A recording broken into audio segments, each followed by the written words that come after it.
Indeed humbled and honored to be here. Thank you very much, Honorable Faculty of Karnavati University. It's a pleasure always coming back to colleges and being with the people that we love. We have been once here. I remember that I started college in the year 1994. It's 3 decades from now. In 1999, I completed my law. And straight away, I landed up in the corridors of the Bombay High Court. I was fortunate to have Mr. Parvez Memon as my mentor, with whom I worked initially for a period of about 7 to 8 years. And thereafter also our association continues till date. In 2005, we formed MZM Legal between me and my cousin, Zulfikar Memon, who is the managing partner of MZM Legal. It would be not out of place to mention here and share a few of our practical experiences of life, that in 2005, when we formed MZM Legal, it was a 2-member team. One was myself and another was Zulfikar Memon. And today, we are at least about 100 lawyers in MZM Legal with different verticals of practice. We started as a niche white-collar crime practice in 2005, when in 2005, white-collar crime was not even known as an area of practice. Today, it is all across media. Every law firm, particularly band 1 law firms, are having a vertical of white-collar crimes. But in 2005, when we started in Bombay, MZM Legal was the only white-collar crime law firm. Gradually, we developed. We have now offices in Delhi, Hyderabad, Bangalore, and Mumbai. In Mumbai, we have 65 lawyers. In Delhi, we have 15, and Hyderabad and Bangalore, 10 each. So that comprises our 100-member team, and we are proud to say that we are not just now known as white-collar crime law firm, but a full-service law firm. The relevance here is to educate you all and inspire you all to choose the area of practice that you may want to. These are the years that would shape up your future. You should know, I don't know what is the mix of crowd here, how many students are from the first year and how many students are from the last year. But nevertheless, the fact that you are all in the College of Law gives me an insight that you all want to become lawyers in your life in your future. You may be joining some law firms, you may be doing individual practices, or you may be practicing in the high courts, wherever you want to go, maybe even in the Supreme Court. But how would you start?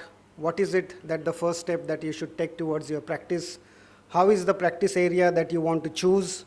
Or what kind of lawyer you see yourself in the next 10 years after you graduate? So, coming therefrom, from my perspective, being one of the founding partners of MZM, I may have in my career interviewed at least about 1,000 law students till date. And what is it that we look for in a student that is coming to join our office? I have been saying this repetitively time and again in any lecture that I deliver, be it inside my office or outside in colleges or corporates. The 3 qualities that I look into a lawyer, a budding lawyer. Bear in mind that nobody is going to judge you when you walk into an interview after you graduate, because we know that you don't have practical experience. We judge you on your qualities. Though the questions that may be asked to you may be relevant in law, but the most important things that matter are your personality, how you present yourself, and a little bit of judging you when you are sitting across my table. The 3 qualities that I look into a budding lawyer is, I call it, I need 3 eyes in a lawyer. Now these 3 eyes, I intend always a pun here. 3 eyes means the 2 eyes that we have and a 3rd eye. So a lawyer should have 3 eyes for the reason that a good lawyer should always have a 3rd eye to read between the lines. You know, there is not always that is presented to you which is in black and white. There is always a shade of gray. When you enter into an area of practice, there is not what the prosecution is saying in its charge sheet is the complete truth, or what your client, the accused, is telling you is the complete truth. Even in divorce cases, we have a family law practice, considerable amount of family law practice. This is one of my favorite lines when I approach a client or a court to say that in any dispute between a husband and wife, there is always his side, there is always her side, and there is truth. So, truth is actually the third.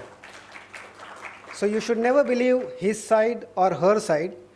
It is your duty to find out what is the truth. And that's what you require your third eye for. Now, apart from this third eye, what does the three eyes stand for? One is industry. Industry means you should be able to slog day and night. Lawyer's life is not as easy or as glamorous as it looks like. You all may be seeing suits, but consider that there is nothing like suits when you enter into the corridors of court. So you should be industrious.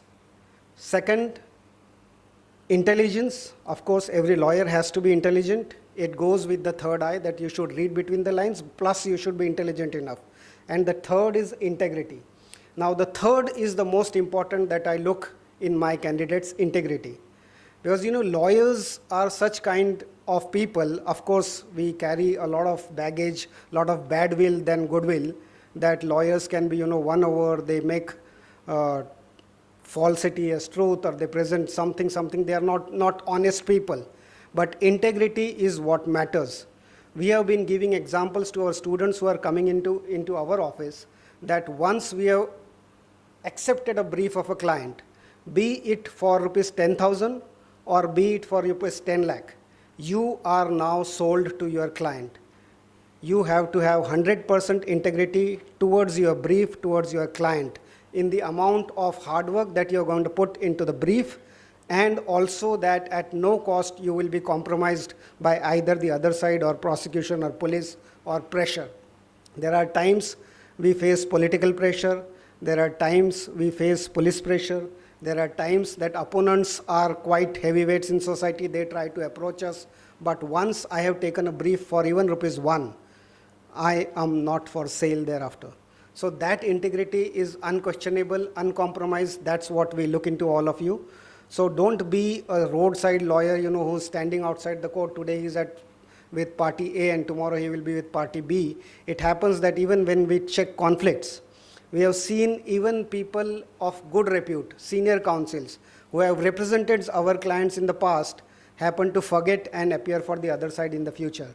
It is for us then to remind to them, sir, you are conflicted, you cannot appear in this matter. So all of these matters go in long way to have integrity. So these are the qualities that you should develop from your student ages, one. Number two, also make a habit to enter into internships, as many internships as you can do. Not only confine yourself to the state of Gujarat, but also go outside, go to state of Maharashtra, which is your neighboring state. We have a good Bombay High Court. You can travel to Delhi, you can go to Delhi High Court, you can go to Delhi Supreme Court. Exposure is lot, and the ocean is vast. You all may not confine yourself. When I started law, we used to think that there are only two fields in law. One is a criminal lawyer and another is a civil lawyer. But today that is not the situation. Today we have developed so many areas of practice, like, even CCI, which is what you call is, what is CCI? Competition Commission of India. Then there is maritime law, there is arbitration law, there is dispute resolution, there is M&A. There are so many corporate firms with so many structures, IPR, specialized law for each area of practice.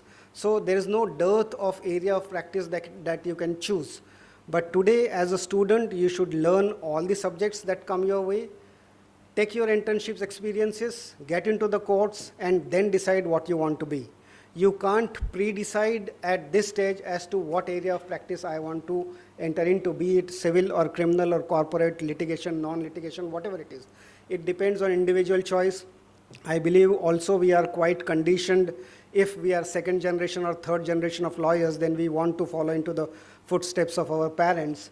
But that is, of course, matter of choice, or of course matter of compulsion for some, that your father may want you to inherit his practice, then you have no choice. But it's up to us.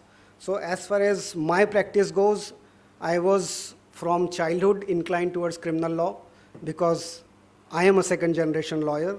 Mr. Parvez Memon happens to be my maternal uncle. So I've grown up seeing him practicing criminal law. And because criminal law gave me a lot of thrill and adventure and all of that, plus name, fame, everything, I was always inclined to do criminal law. But as we developed practice in MZM, we saw that criminal law is purely litigation practice. It doesn't give you money enough to make a law firm. And if you want to have a law firm which is successful, you should have developed areas of other practices like commercial litigation, arbitration, dispute resolution, family law. In family law, we are not only confined to divorce cases, but we are also confined to HNIs for whom we do private practice. Private practice is not just handling their divorce or what you call adoption or guardianship matters. Private practice also involves managing all the affairs of that family. So ultra high net individuals, which is UHNIs, you have to handle their private lives. You are almost their managers who will handle their investments, who will handle their companies, who would guide them through their crisis, who would make trusts for the families, because most of the UHNIs have trusts offshore. So all, pardon me if I say this, but almost all Gujarati families have offshore trusts. So you are all loaded with monies, of course, and we have almost 60 to 70% clients who are Gujaratis. So yeah, we know how offshore trusts are formed and how money is parked there. So you will all learn when you grow, you gradually understand what are these terms, what are the terminologies, and how you can develop the areas of practice. Though in your curriculum or your syllabus, you may not be taught all of these subjects. The subjects that are covered widely are IPC, CRPC, CPC, Constitution, Evidence, all of those subjects which are major laws. But the minor laws today, also in today's age, have taken shape of major areas of practice. So don't neglect minor laws, study them, and if you want to have one particular area of practice, just concentrate on that. Now coming today on the subject or the topic that has been given to me, do you mind me if I have to be on the mic, or am I audible? Okay, I'll stay here because I'm used to when I talk, I used to take the stage. Yeah. So the topic today is white collar crimes. Now, I don't know how many students have had the occasion of reading IPC here. Can you please raise hands? Indian Penal Code, how many of you have read? So you all have completed IPC. I feel very sad for all of you. You have to forget it. Because now we have BNS, which is Bharatiya Nyaya Sanhita from 2023. It has come into effect from 1st of July 2024. So you all have to now unlearn what you have learned and relearn what you have not yet learned. But nevertheless, it doesn't change the law and the sphere of law of criminal practice. So I would confine myself to previous IPC sections only.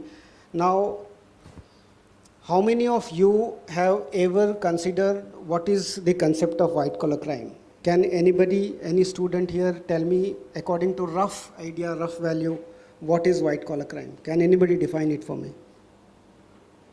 Yes, please. So white collar crimes are basically financial frauds and frauds relating to companies, or basically money crimes like PMLA, that is money laundering. Yeah, so basically it includes sections like 420, 406 of IPC, basically financial frauds, yeah. Anybody else? Anybody in the house? Nobody seems to be interested in white collar crimes, I see. Anybody wants to practice white collar crimes? You, okay. How did the term white collar crime come into effect? Who coined the term white collar crimes? Anybody? Okay, so if we are studying IPC and if we are studying white collar crimes, remember the name Sutherland. It was Sutherland who coined the word white collar crimes in the year 1937. So white collar crime basically, as you rightly say, thank you madam, are crimes related to finance, money, which are different and differentiated from the crimes against a body or other crimes that are defined under IPC. So Not only 406 and 420, 406 is criminal breach of trust, 420 is cheating. There are other offenses which can also be covered under white collar crimes are 465, 467, 468 and 471, which are offenses related to forgery. So invariably, whenever an accused who has to commit a white collar crime resorts to these means, you may have come across the word called modus operandi in criminal law. So the modus operandi is the manner in which the crime has been committed. During the modus of committing any white collar crime, there is invariably an aspect of committing forgery, because records are invariably required to be forged or manipulated, doctored, tampered, anyway, whatever, like, to give you an example of money laundering. How does money laundering happen?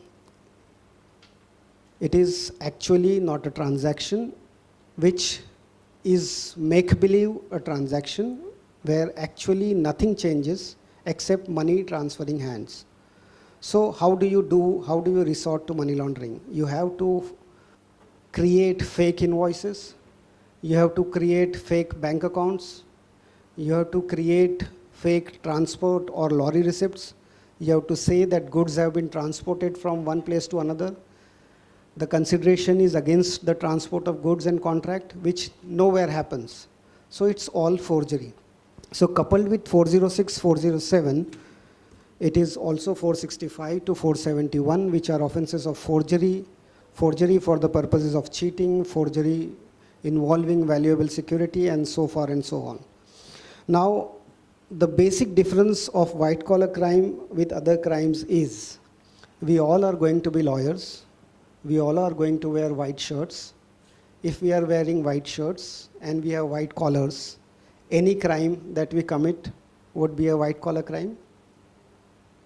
Am I right or am I wrong? Yes, I'm wrong. So it's not just the color of your shirt. If you are wearing a white shirt and its collar is white, and whatever offense that you commit is a white collar crime, the answer is no.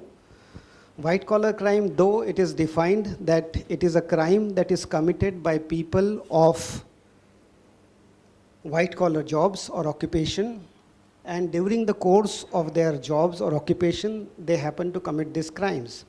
Now, these crimes can be differentiated from general crimes by two aspects. Generally, the crimes are committed out of passion or out of aggression or out of need. But white collar crimes are crimes which are committed only out of greed. To mean that the person who is occupying a position commits such crime by virtue of his authority in that seat, by resorting to means which are corrupt for the purpose of pecuniary gains to himself. So that is basically the definition of white collar crime, that it is committed by people during the course of their occupation, as their job, as their title, by taking I'm forgetting the word. By misusing their position, or by abusing their position, or by abusing the seat that they are occupying. The case in point of late, if you all have read in media, is the liquor scam. If you all have heard, Aam Aadmi Party, Kejriwal, CM, he has been in jail for about 2 months or 3 months. So that liquor scam is an example of white collar crimes. The earliest white collar crime that come to my mind was, when I was a student, was the Satyam scam. Now, Satyam scam was an audit scam. That scam was committed by the people who were auditors, but the ripple effects of that crime were seen by the entire share market. So generally, in white collar crimes, the victim is not a particular individual. In white collar crimes, whenever such crime or such scam is committed, the victim is the society at large, or the banking institutions, or the companies against which the frauds have been committed. Now, as we have covered, under IPC, the sections that are relevant for white collar crime are 406, 420, 467 to 471, and such other offenses may be invariably like 120B, which is conspiracy, or 34, which is common intention.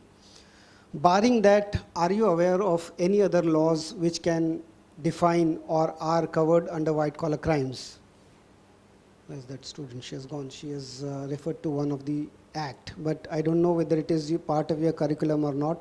Have you all heard PMLA, Prevention of Money Laundering Act? So that is one offense, special statute. Then another is Prevention of Corruption Act, the PC Act. Have you heard of that? Have you, anybody of you read the PC Act? Okay.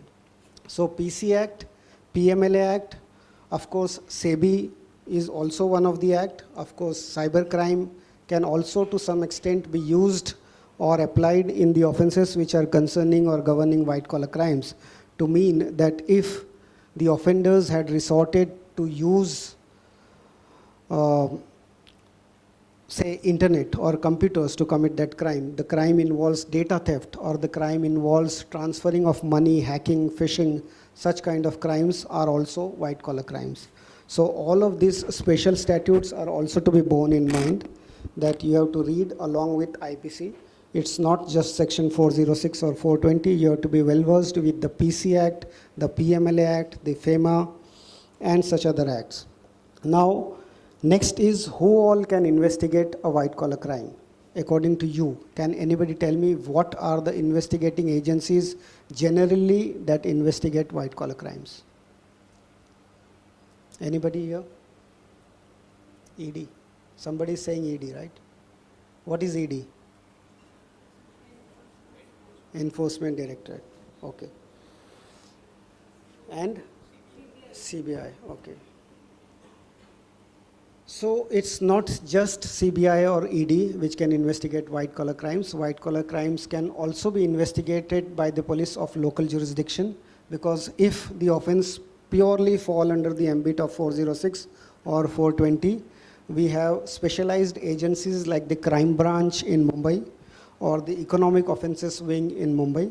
The economic offences wing has jurisdiction to investigate the offences above rupees 10 crore in Mumbai. Below that, all the local police stations have jurisdiction to investigate an offence concerning 406 and 420. So other than CBI, ED, also the local police stations have jurisdiction to investigate the offences which can be covered under white-collar crimes. Now, how do you differentiate between an offence registered by CBI, ED, and the local police? To give you an example, the local police, when you go to report a cognizable offence, they register an FIR. That FIR is called as CR number, crime register number. So any FIR has a number, say hypothetically 1234/2024. So if the offence is committed today, say on 9th of September, and it is reported to your local police station, it will be registered as FIR number 1234/2024. So that is the local police station's way of registering FIR. When it goes to CBI, they don't register an FIR, they register an RC. So the difference between CBI FIR and the local police station FIR is CBI FIR would be RC number, whereas local police station would be a CR number. It's opposite, RC, CR. Plus ED, when it goes to ED, it is registered as ECIR. It is not CR, it is not RC, it is ECIR. Now the law that governs PMLA and gives power to ED to register an ECIR, you should all be cognizant of the fact that ED can itself not directly register an FIR under the ED laws. To bring PMLA into force, the primary requirement is that there has to be a predicate offense. A predicate offense is described in the schedule provided under the PMLA Act. A predicate offense could be anything. It could be under IPC, it could be under CBI or any other law, Prevention of Corruption Act, or any such FIR that is registered. From that FIR, the ED takes a cue and then they proceed to register the ECIR. So the basic difference and the difference between the investigating agencies is the local police station FIR, the CBI RC, and the ED is ECIR. Next is the procedure of investigation. Now, can anybody here give me a rough explanation as to what do they understand with money laundering? How is money laundering conducted, or how is money laundering an offense? What are the ingredients of money laundering? Can anybody tell me here?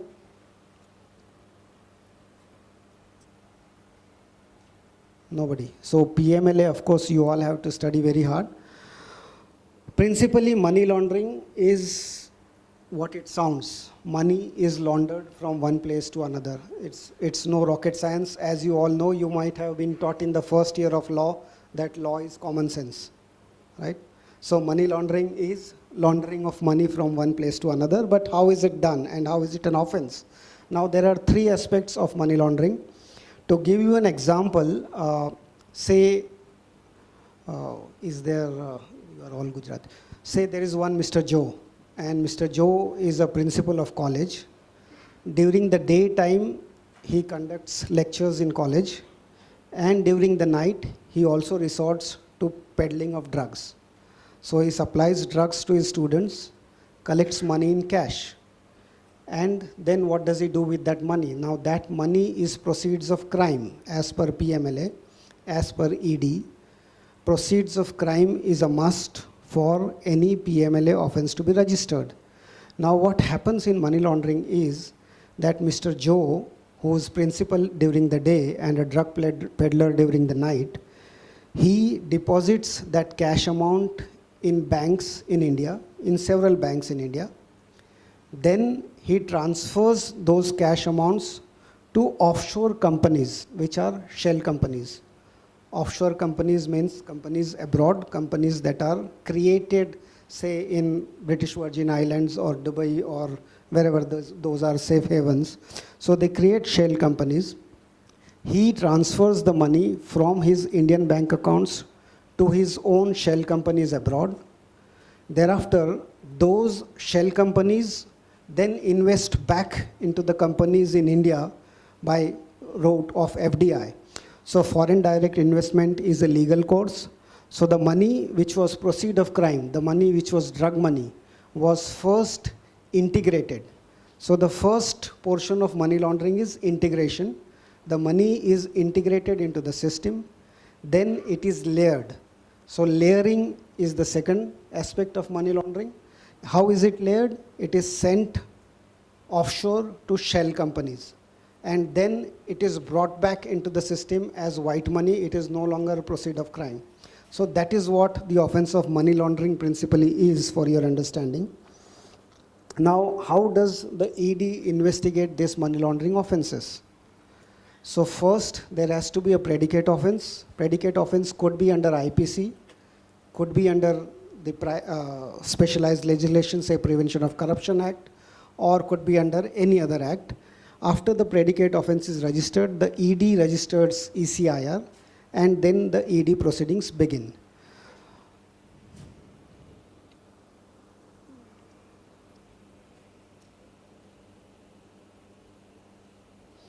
Now the mode and manner of ED to investigate an offense. What are the powers vested with the ED? You should all know that once you are arrested by Enforcement Directorate, first principle is that you are not going to get bail in that matter, because there is a bar on bail under PMLA Act. If you read section 45 of the PMLA Act, it's quite a draconian statute that makes virtually bail impossible. Generally in criminal law, bail is a rule, jail is an exception. In PMLA offenses or offenses of money laundering, the onus, the presumption of innocence is shifted from prosecution to the accused.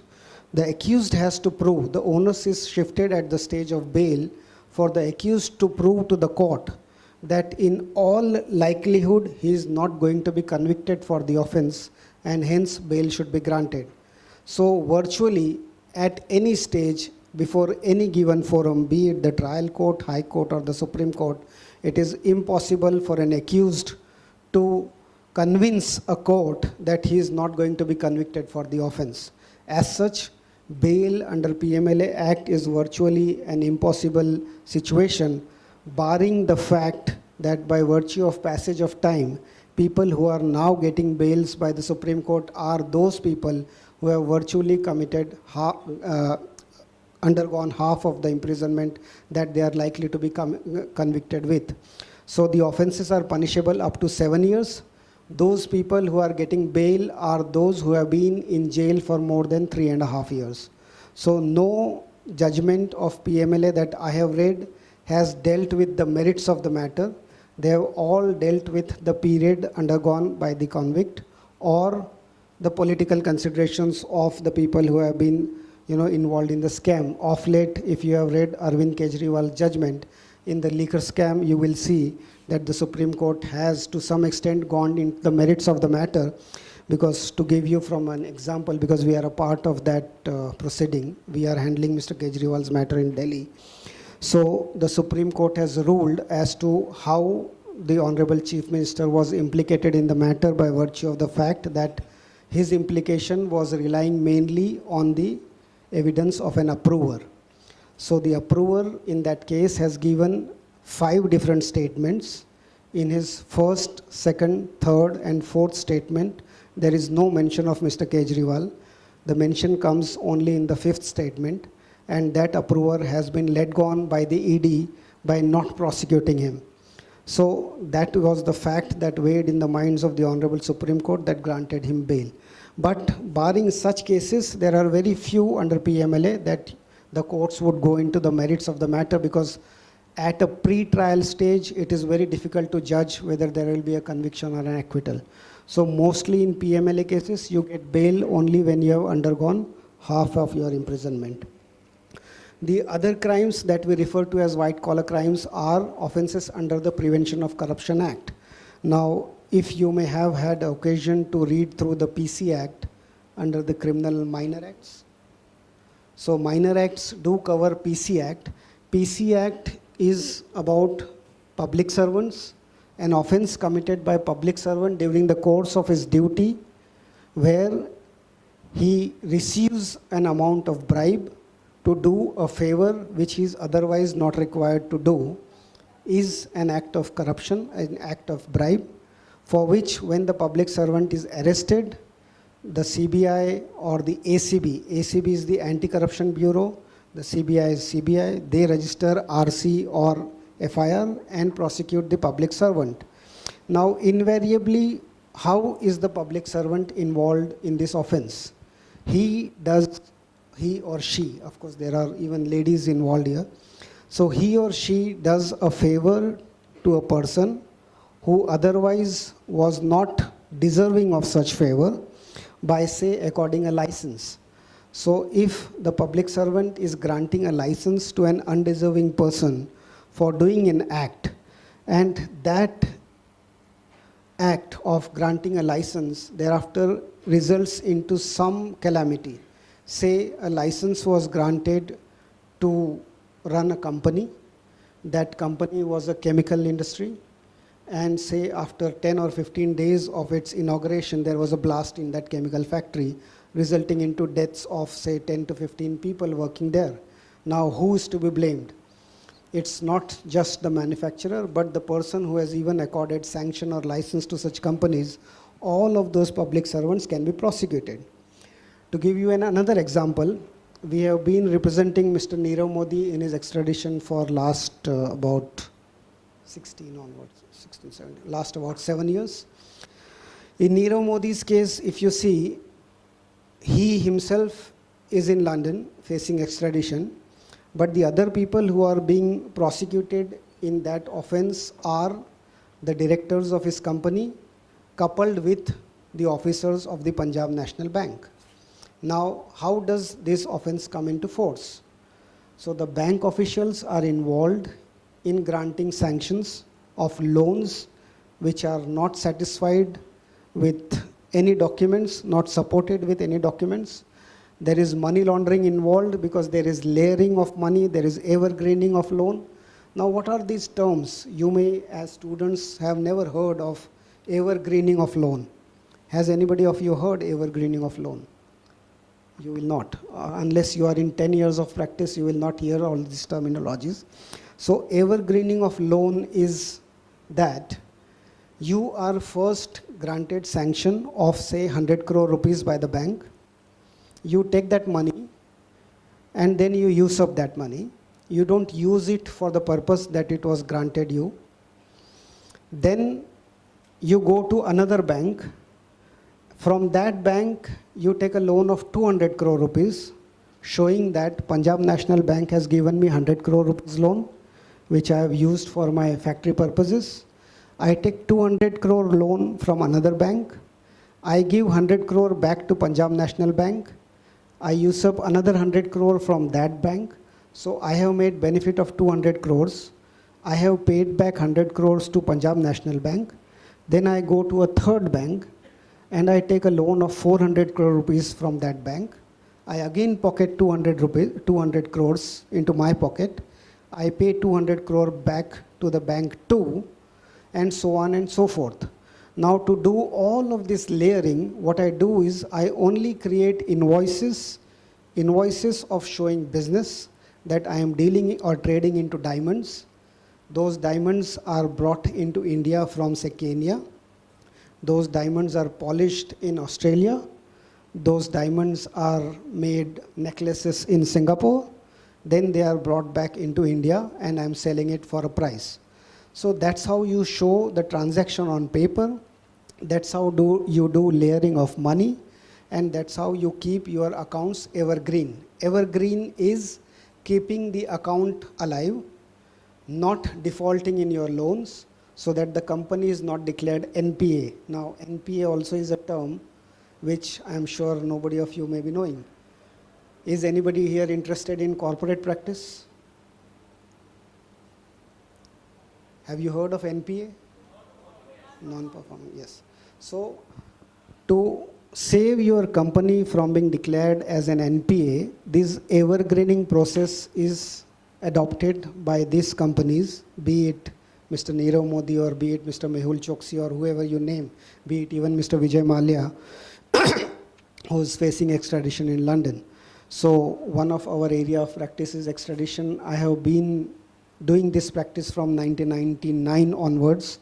My first case of extradition was Nadeem Akhtar Saifi's extradition in UK in the matter of Gulshan Kumar's murder.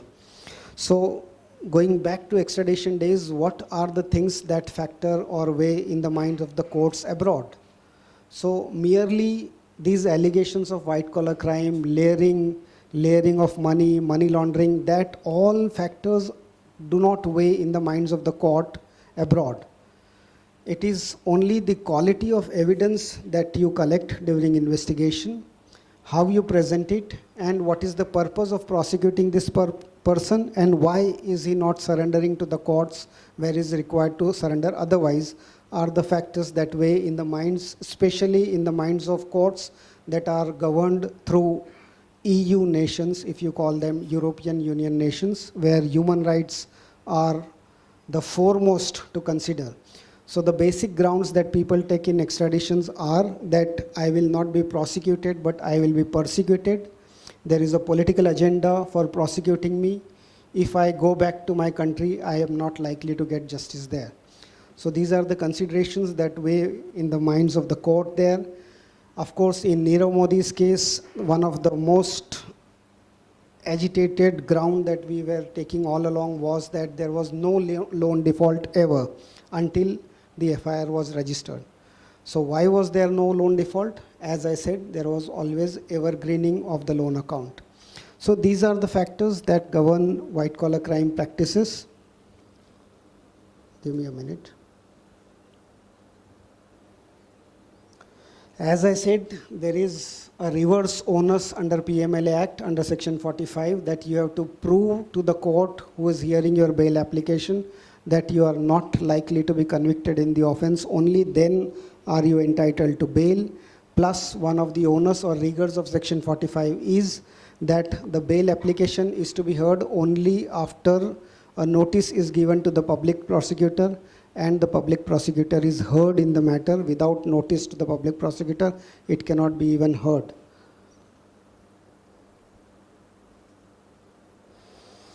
Next, of course, the topic that I wanted to cover very briefly for all of yours benefit is that as we are glaring at a situation, few of you, the unfortunate ones, have read IPC. The fortunate ones would be reading BNS here from. So BNS is Bharatiya Nyay Sanhita. BNSS is Bharatiya Nagrik Suraksha Sanhita. And BSA is Bharatiya Shakshya Adhiniyam, which is the Indian Evidence Act. So IPC is now BNS, CRPC is BNSS, and Indian Evidence Act is BSA. So barring the number of sections, the definitions remain more or less the same. So the definition of cheating under 420 of IPC has only now found place in 318 of the BNS. So the major difference here is that you have to only compare the index as to what was the erstwhile section of 406 or what was the erstwhile section of cheating, which was 420, which is now 318. So that exercise you all will have to undertake from now. Even if you are studying IPC, CRPC or evidence, I would recommend all of you to download an app called NBRC. Now NBRC is an app made by the Government of India. In that app you will find all the 3 acts in one place. They have made our lives easier to the extent, if you are practicing lawyers, you will see that the lawyers invariably carry a 3-in-1 which is called criminal manual. It has IPC, CRPC and the Evidence Act in it. Similarly, now if you carry this app called NBRC, if I am not wrong, just give me 1 minute to reconfirm. Sorry, NCRB, my mistake, I'm sorry. It's NCRB. So NCRB app, if you see, it first opens BNS, next is BNSS, and the third is BSA. Each act has 4 columns in it. First column is the index of that particular act, which is BNS. So now the BNS has 512 sections. IPC used to have 511 sections. Why we have 512 sections is because from IPC, under the BNS, 20 new offenses are added and 19 old offenses are deleted. So 1 addition. So if we had 511, now we have 512. Under the BNSS, there is a similar exercise. Under BSA, there is a similar exercise. So the first column in this NCRB app is of the index of that act. Second column is a comparative chart of index, which takes you to compare IPC to BNS. So if you are looking at the sections that you know of IPC, which is 406, 302, 420 or whatever section that interests you, the comparative section under BNS is given in that chart. The third column is BNS to IPC. So the new students who would be studying only BNS, they would not be studying IPC. And those who have studied IPC may not be studying BNS. So the third column is BNS to IPC. So say if you have read 318 and you have to find a case law, the case laws would not be under 318 anymore. The case laws that you have to refer are under 420. So how do you find? You go to BNS to IPC to compare. And then the fourth column is the text of that, all of the act, that whatever section, whatever definition that you have to read. One more good thing the government has done for all of us is that when you are reading the text, there are few of the sections which are not only reassembled and shifted from say 420 to 318, there are certain insertions of new words. So those insertions are in color blue. So when you open the app, you will see that the text is in black, the insertion of new words are in blue, and wherever there are complete sections which are new, which were not there in the erstwhile IPC, those are in color green. So you will get green, blue and black. Black is the erstwhile IPC that you have read, which is almost all of the same content or same context. Wherever there are enhancement of punishments, it is in color blue. And the new sections, like for example, there is section 111 in the new IPC, which is new BNS. 111 is the section that governs organized crime. Now, organized crime earlier was not part of IPC. It was a special statute in the state of Gujarat. If you all are aware that there is a GCOC Act, which is Gujarat Control of Organized Crime Act. In Maharashtra, we have MCOCA Act, which is Maharashtra Control of Organized Crime Act.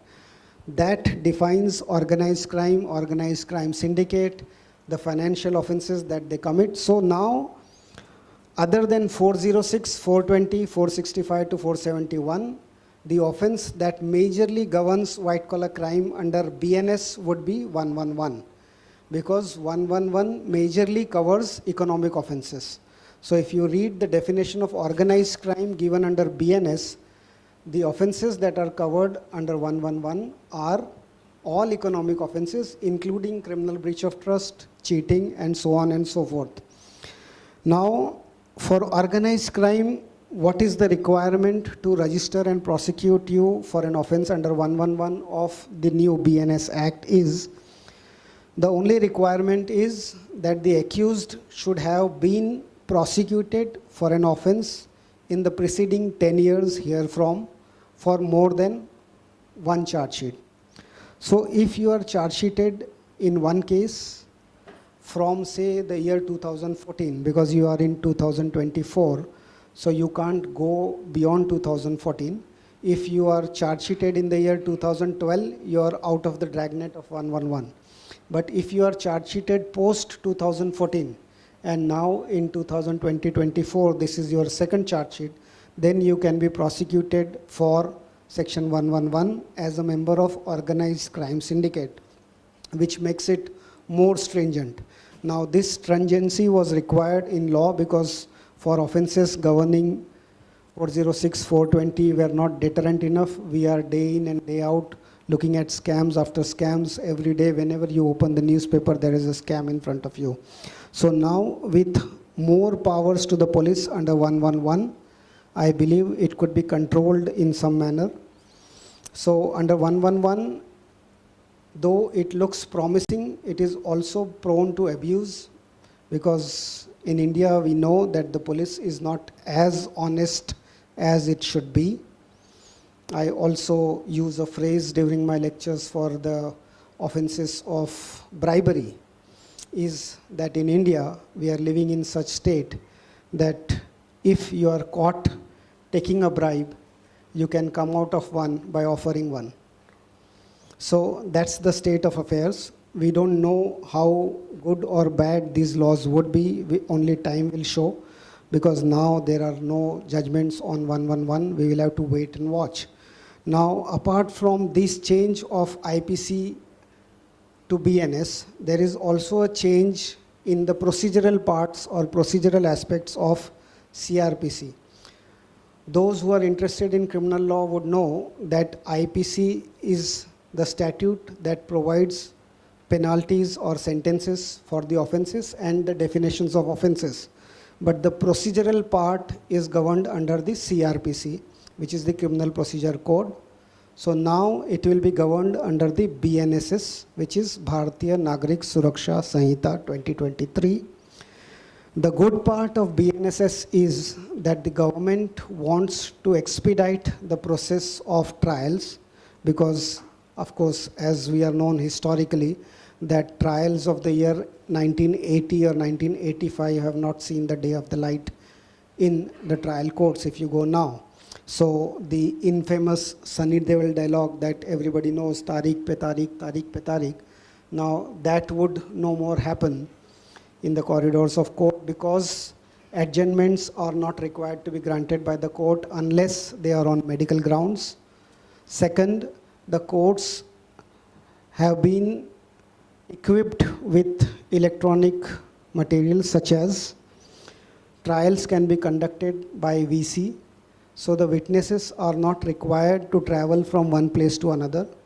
Earlier, in our experience, what used to happen was that the investigating officers in a given case, like for an offense which is registered in, say, 1990, the trial would take place only in the year 2010, after 20 years or after 15 years.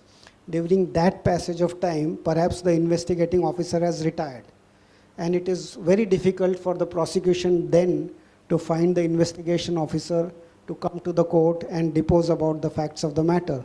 So logistically, it was creating problems. Now it has been done away with by virtue of BNSS, that electronically the evidence would be recorded of the witness wherever he or she is. So a witness can be produced through VC, even lawyers can appear through VC.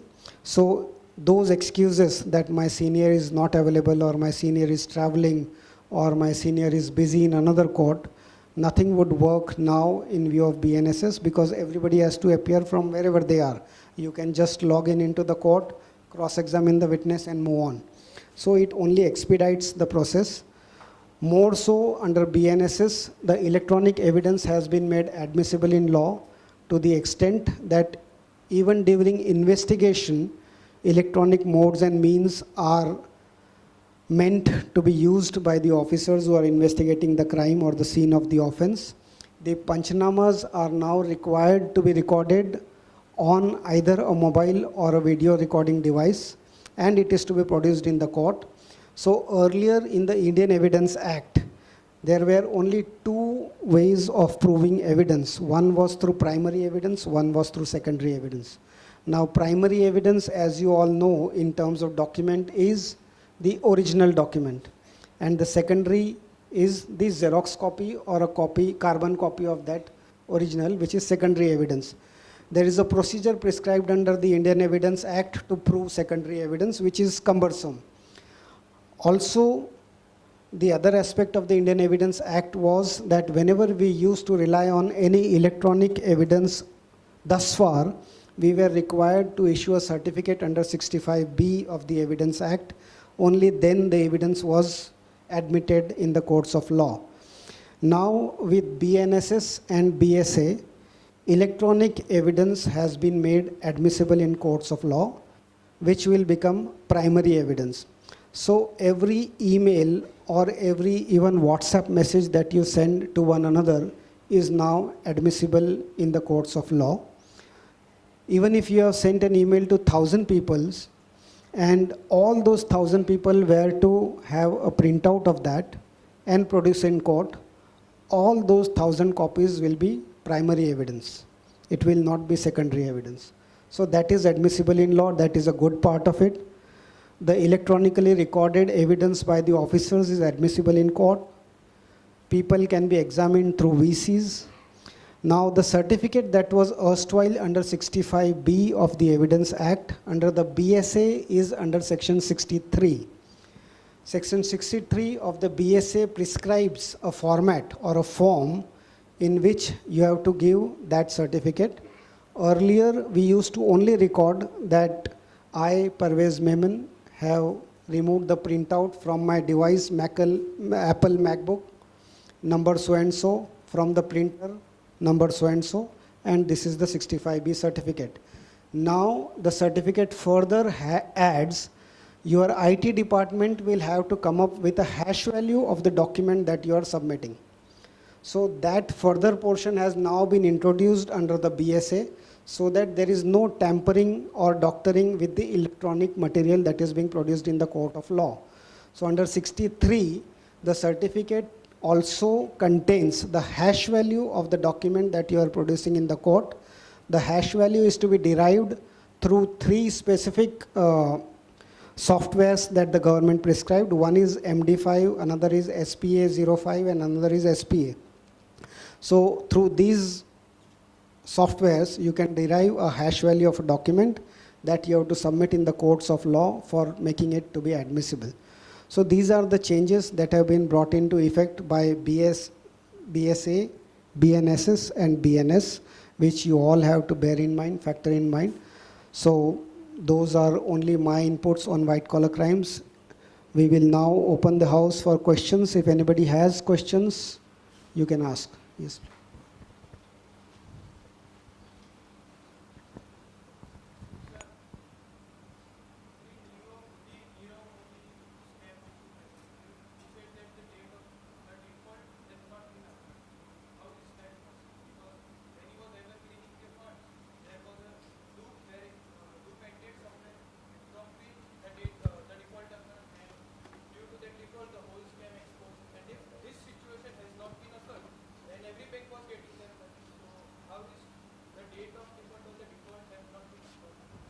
So the facts of the case are a little different. Of course, we'll have to sit together to educate you on what actually the facts were.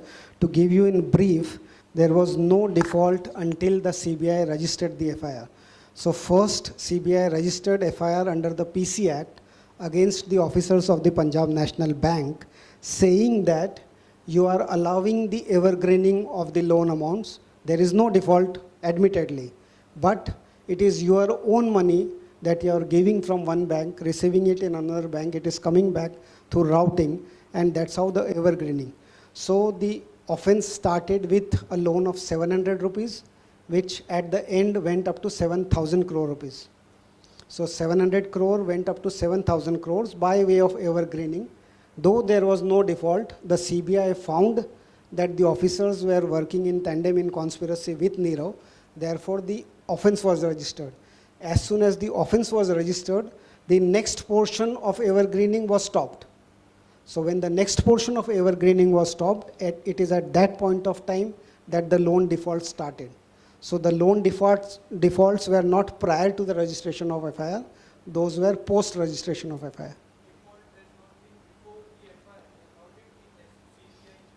Under the PC Act.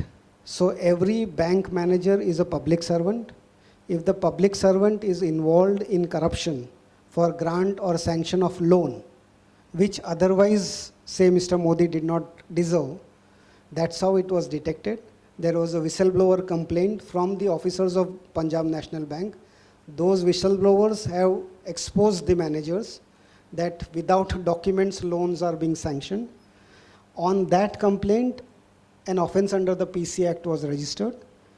Once that offense was registered, Mr. Modi had to abscond. Of course, he was not absconding at that point of time. He was already in London, but he could not come back. And when he did not come back, then the loan defaults started. This was factual. Any legal question?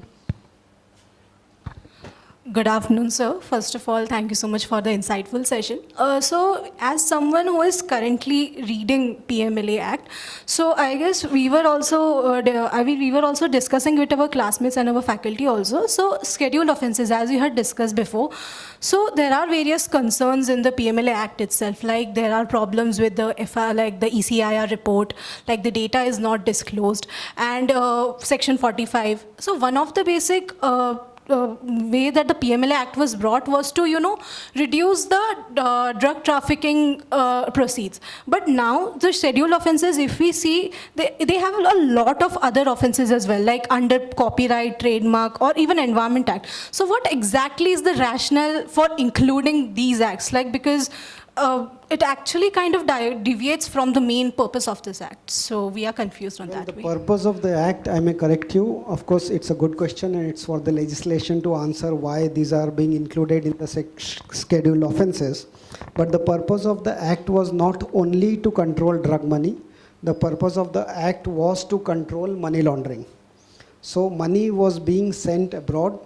It was parked in safe havens to even avoid paying of taxes. So even income tax offences at times which are registered could form predicate offence. If you avoid paying tax here and park all your monies in trusts in BVI Islands, it is an offence of money laundering. So even for PMLA Act or even for ED is empowered to even investigate FEMA offences. Now FEMA is foreign exchange.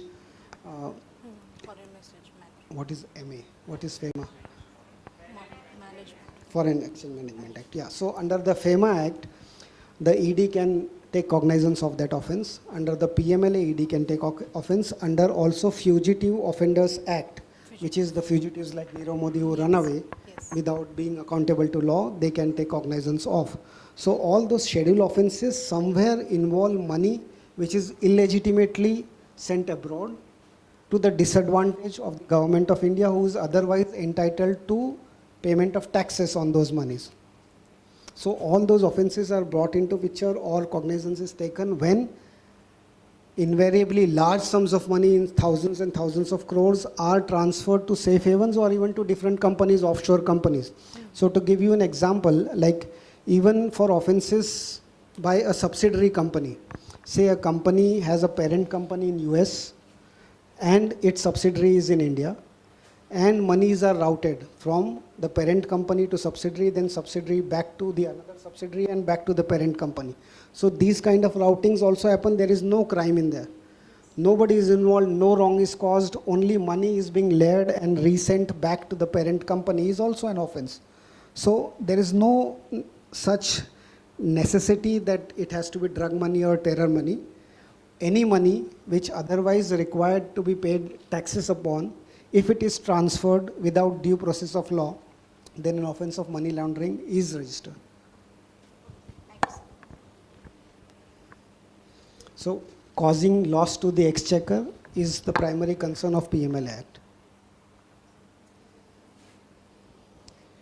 Anybody else? Sir, one question, that is that PMLA bars Hawala transaction. Not PMLA.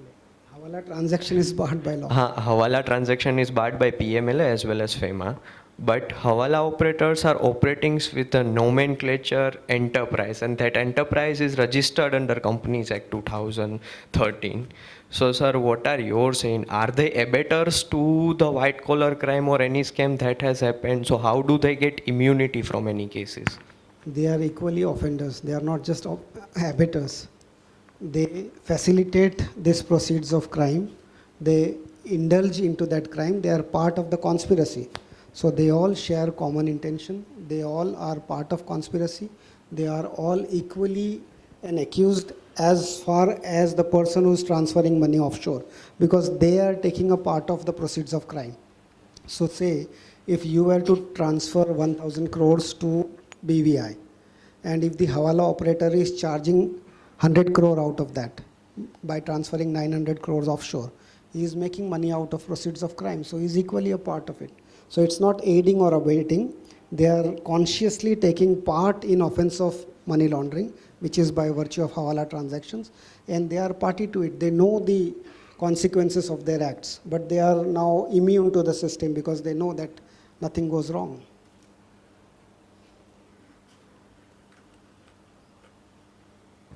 Are there any other questions?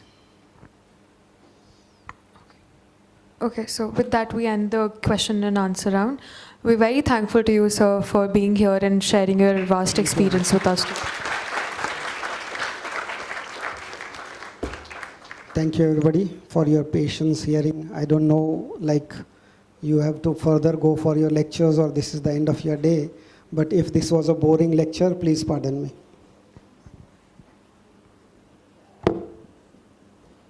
There was one more question that comes to my mind as to what is the area of practice that you all want to choose. As I began my lecture, I think I briefly covered. Some of you wants to enter into litigation, some of you want to enter into non-litigation. So the answer to that question would be, depending upon what is it that you are looking from becoming a lawyer. There are people who want to fight for the rights, who want to fight for human rights of people whose liberty is encroached by the state, and there are people who wants to become lawyer to make money. So if you want to become a lawyer to make money, corporate or non-litigation practice is the area that you should look for. If you want to become a lawyer for the cause or for the cause of justice, or to appear in courts, argue in courts, present your case, get some thrill or kick out of your cases that you every day enter into, then enter into litigation. But litigation is a less paid field. Non-litigation is a more paid field. So the choice is yours. Thank you, everybody.